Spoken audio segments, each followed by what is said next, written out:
Good morning. This is Jason Dean coming live at you again for a Film Fanatic show. This is it is Sunday at about 10:41. Hope everyone's doing good. Weather's been just so spectacular. It's been super hot. It's been one of the hottest summers that I can remember in many years. But I like the hot weather. But we've had some pretty hot days. I had about a week ago came back from a trip from from down south, and it was super hot down there. About we had it was in Virginia and West Virginia, and there was 3 days or 4 days in a row where it was like 100 degrees, and it was pretty intense. And then it broke a little bit, but it was like 95 average. And so by the time I figured by the time we got back here to this part of the country, or at least like New England, it was going to break. But it was the same temperatures. It was pretty wild. But anyway, I want to thank we played a really fun show last or yesterday. It was an early show at we did a quantum show at Opera House Video around we played around noon, and we went till about 1:30, and it was great. It was super fun because we got to just play. The last gigs that we've had were more I don't know, kind of dance party scenarios, or more catered to like a dance kind of a thing. And so we haven't really done the super mellow kind of ambient sets in a long time, because we have a lot of music that is, I think is pretty intense, and definitely in the dance world a little bit more.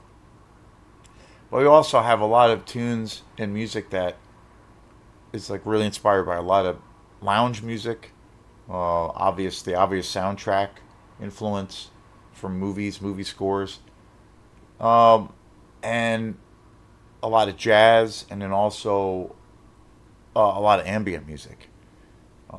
So we have a lot of music that is very, very mellow and more, kind of background ish, but then I think hopefully it's kind of engaging. But we have a whole other side to our like kind of our musical personality. We haven't really played that kind of music in a while, and we used to play it all the time. We used to have a residency gig back at a place that's long been closed now, and it was really great because it was Fog Bar and Grill in Rockland, and we used to have to kind of divide up our sets. We would play 3 hours, and the first hour or so was kind of when the dinner crowd was when dinner was going on. So we would have to like play really kind of mellow, chill, lounge kind of stuff. And then after an hour or so, then the bar crowd would come out, and we would play a little bit more. We'd play more of our dance kind of bass stuff. So, um, but the last gigs that we've had, and the last handful of gigs that we've been doing, have been more, just more on the line in on the lines of or in the scenario of like more dance oriented kinds of things. So it was really fun to be able to just play real mellow kind of music and real ambient stuff. We did play some one or two of our more dance tunes, but we pretty much like 90% of it was all ambient stuff. And so I want to thank Dennis Howard for putting that together, and we'll be doing another show at Opera House Video in next month in August. Can't believe it's August already. So that will be another one where I'm really excited about doing that. And the next Quantum show is on Tuesday. This coming Tuesday, we're going to be playing at the Camden Library. Pretty informal, like outdoor show, and we'll be playing a couple of sets, or one big set. And we're going to also be sharing the bill with another band that I play in called Split Willow. So that will be a lot of fun, and we'll be able to, we'll mix it up, have our, two different, very, very different styles of music. So looking forward to that. And it's going to be about 5:36 ish at the Camden Library. So if you're around, check that out. So, and yesterday I had a gig up in Waterville, so I stopped in Bull Moose and got some killer movies, super excited. It actually had been a while since I went to Bull Moose. It's been probably about a month or so. But I got some killer movies, and today's show is on a movie that I watched fairly recently and was completely blown away by. Did not get a chance to do a show on it, and today is going to be the the show on. I have to say it's probably I'm a huge anime fan. Anime is a big thing. I kind of got into Japanese cinema in general in college. I really got into Japanese cinema. Always had kind of developed a real interest in Japanese culture. But I got into anime in college. I had a buddy, my friend Sean Russell, who has been on the show. He was really into anime, and he got me into a lot of cool anime. So that was, I was in my 20s when I first got into anime, and so it was kind of late. Of course, the classics like Akira, Ghost in the Shell, another one that I think is fantastic, Appleseed. Um, Vampire Huntress D is another really great one. There's also like a series that I really really love called Berserker, which is one of my favorites. Super badass. Um, so many great, so many great classics, and Spirited Away, which is a more recent film, but Metropolis is another one I think is just amazing. Um, and typically, obviously, those titles are more in the old school vein of anime. There was about a year ago, and I really loved that style. I love the music. I love the artwork. A lot of the anime, typically back then, was very intense. Like it dealt with a lot of really intense themes. War and death, and lots of science fiction themes, dystopian themes, even horror aspects. But for the most part, a lot of the anime um, that came out, specifically, or manga, I should say, manga is the kind of the Japanese company that more or less started anime through a lot of the graphic novel, comic books, but then also the movies that spawned out of the graphic novels. And so a lot of these movies that I just mentioned came out in the 90s or early 2000s, or even before that. But a lot of those movies are just they're so intense. They're really intense storylines. They deal with a lot of kind of heavy issues, and a lot of say, well, for that matter, cartoons that I grew up watching in the U.S. Were just pure entertainment. They weren't really dealing with any adult subjects. Like I used to watch Voltron, which I still love, but also like the Transformers and GI Joe. They were just goofy shows, but they were really fun and entertaining. But they didn't have the levity that a lot of the anime was dealing with. Really intense themes. And for the most part, when it comes to anime, I gravitate towards the old school stuff. I usually always watch that. That's usually my go-to style or period for anime. I think it was about probably a year ago. I try to I've tried to stay up on. I mean, back then when I was into anime, it was always very popular. I've obviously in Japan and in Europe, but especially Japan, and it was popular in the States, but not really. Um, it never really hit. It never really connected on a worldwide kind of platform. And in the probably I don't know, maybe 15 years ago or so, the anime, Japanese anime, really exploded, became really popular, and now there's, American made, if you want to call it, anime. There's tons of series. There's tons of, a lot of. I don't know, almost attribute it to when Spirited Away came out. There was this kind of huge interest all of a sudden by wide audiences because that movie was, it's a masterpiece, but that movie really ushered in this kind of bigger audience. A lot of people just really gravitated to that movie that I think might not had ever seen anime, and it just exploded. And now anime has become this household thing here in the states. There's so many, and there's so many knockoff shows. There's tons of animated series. There's tons of movies. There's it's exploded. But I didn't really check out. I didn't really stay up on a lot of the newer anime, and I have to say, about a year ago, I started watching. I started trying to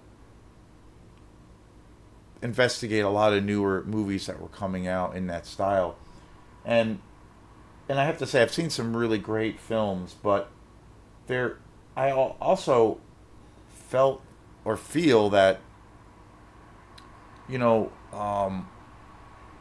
they seem to be more friendly oriented. They still deal with pretty much adult themes for the most part, but for the most part, a lot of the violence, a lot of the themes around war and the heavy science fiction elements, the horror elements, violence, everything seems to has it seems like it's all been really kind of toned down in a lot of the new anime movies. And I'm not knocking them, but they seem pretty sanitized and kind of politically correct as compared to those movies I mentioned at the top of the show. I typically like the darker elements in art, so I, naturally gravitate towards that. But I've noticed that big time. And so it kind of like, I don't know, left a little bit of a bad taste in my mouth where I'm not really proactively staying up on a lot of the new anime that comes out. Visually and as far as the technology that's used, it's pretty stunning. But again, they seem to deal more with the themes seem to be more family oriented kinds of ideas as opposed to really heavy duty adult garnered themes. But this brings me to probably my favorite anime of all time, and I recently bought it at Opera House Video. They had their sale. Well, technically last month in June they had Opera House Video, the shop that we just did a quantum show on at yesterday. They do these big street sales a couple times a year. They have this massive inventory of movies. They still get tons of movies that get dropped off, throughout the year. They have so many movies that they can't really display all of them. They can't really sell them. So what they do is they have these big street sales and they sell a lot of these movies. And the last one was in June, so I picked up.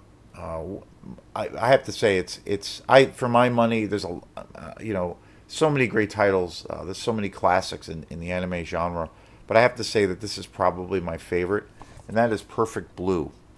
I picked this movie up on it's a DVD copy. Anime typically is very very expensive on Blu-ray. I don't. I think I own Ghost in the Shell. I think I might own one other film, but as far as my Blu-ray collection when it comes to anime, it's pretty piss poor. All of the all of the anime that I own is all DVD, and that's about it. The reason being is that a lot of anime on Blu-ray is so insanely expensive, and I noticed that the prices have never dropped. A movie like this, Akira, of course, and I do Ghost in the Shell. I got that. Ended up getting that really cheap on Blu-ray. That's an amazing film. But and I did get to see Akira on the big screen this year at Waldo After Dark, and that was breathtaking. But this movie, I saw this a bunch of times. During when I was in my 20s in college, and I got into anime. This was one of the movies that I ended up watching and just like was blown away by, and and I've seen this movie a shit ton of times. But it's been probably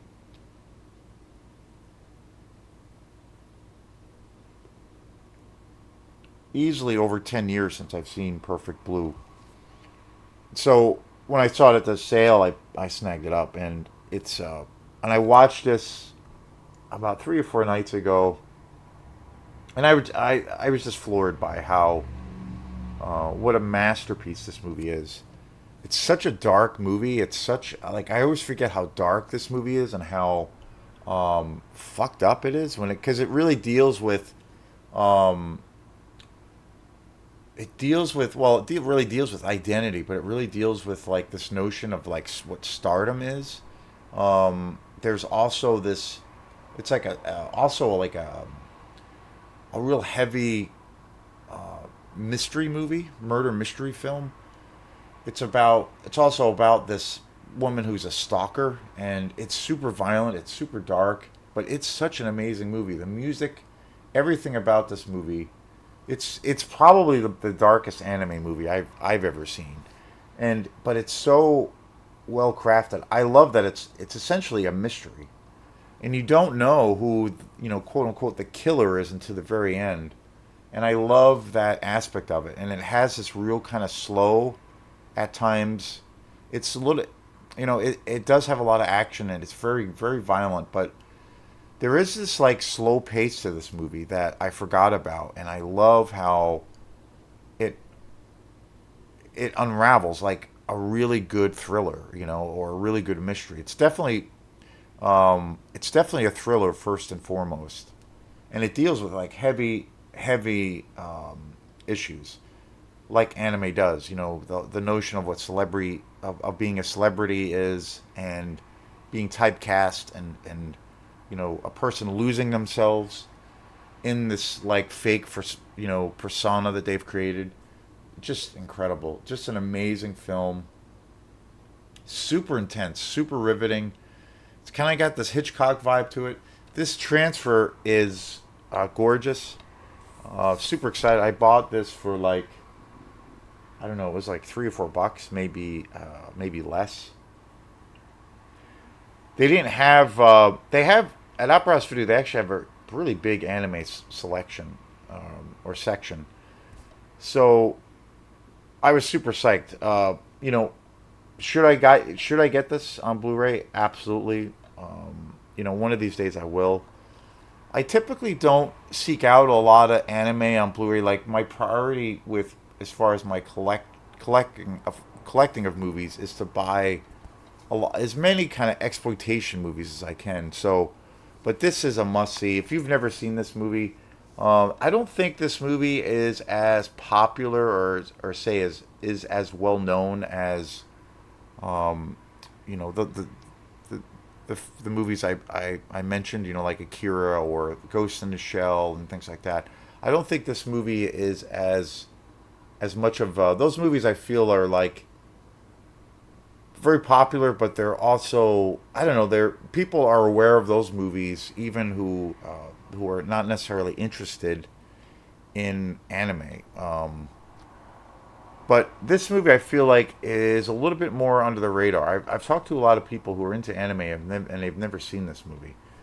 But it's a masterpiece. Like it's got to be. It's definitely my favorite anime movie of all time. It's wicked old school, 1997, right around the time that Akira came out. But oh my God, it's such a masterpiece. And again, it's like it's a thriller. It kind of reminds me of watching like the obvious Hitchcock influence, but also it has like a Brian De Palma vibe to it. Um, it's very seedy. It's very dark. It's very raw.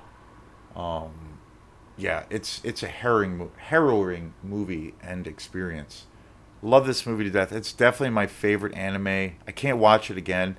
And again, like I said, it's been like 10 years since I've seen this movie, but what a masterpiece! I couldn't wait to do a show like today and talk about this amazing classic. So thanks again, and we will see you next time. Peace.